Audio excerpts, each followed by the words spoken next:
حضرت عبداللہ بن مسعود رضی اللہ عنہ ارشاد فرماتے ہیں کہ آپ صلی اللہ علیہ وسلم کے سامنے ایک شخص کا ذکر کیا گیا کہ اللہ کے رسول وہ فجر کو دیر تک سوتا رہتا ہے، یعنی صبح جلدی نہیں اٹھتا ہے، اور کبھی ایسا بھی ہوتا ہے کہ اس کی نماز قضا ہو جاتی ہے، بعد میں وہ نماز پڑھتا رہتا ہے۔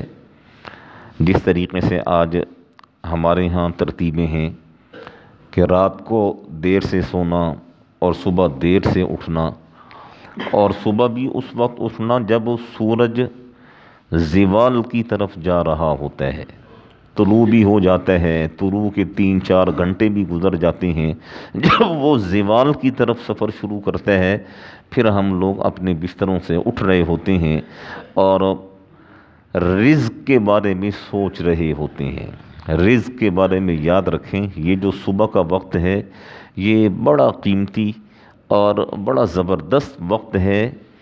آپ صلی اللہ علیہ وسلم نے فرمایا کہ اس وقت میں فرشتے آتے ہیں اور آ کر رزق تقسیم کر کے چلے جاتے ہیں طلوع آفتاب سے پہلے پہلے۔ اور دیکھیں ایک جملہ بڑا مشہور ہے، جو سو گیا وہ کھو گیا۔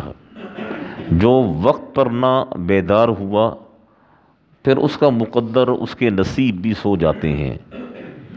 تو آپ صلی اللہ علیہ وسلم کی خدمت میں عرض کیا گیا اللہ کے رسول وہ سوتا ہی رہتا ہے، تو آپ صلی اللہ علیہ وسلم نے ایک جملہ ارشاد فرمایا جو آپ حضرات کی خدمت میں عرض کرنا ہے۔ آپ نے فرمایا ذاک رجل بال الشیطان فی اذنہ، یہ ایسا شخص ہے جس کے کان میں شیطان پیشاب کر جاتا ہے، جس کے کان میں شیطان پیشاب کرتا ہے، یہ ایسا شخص ہے۔ یعنی اس سے ہمیں سبق کیا دیا گیا؟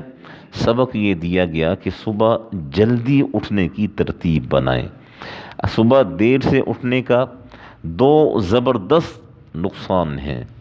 ایک تو یہ کہ فجر کی نماز انسان کی قضا ہو جاتی ہے، اور دوسرا یہ کہ جب سورج نکلتا ہے تو پھر اس وقت آپ یوں سمجھے کہ شیطان مسلسل انسان کے کان میں پیشاب کرتا رہتا ہے۔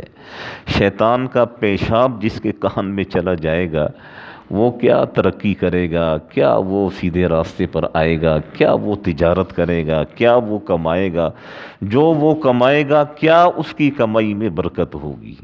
دیکھیے یہ شریعت نے ہمیں بڑی بہترین ترتیب دی ہے۔ اللہ الذی جعل لکم اللیل لتسکنوا، اللہ نے رات سکون کے لیے بنائی ہے، اور رات جو ہے ہم لوگ گپ شپ، موبائل، ادھر ادھر، مٹر گشت، روڈوں پر پھرنا، دکانوں پر پھرنا، 12-1-2 بجے آ کر بستر پر گرتے ہیں۔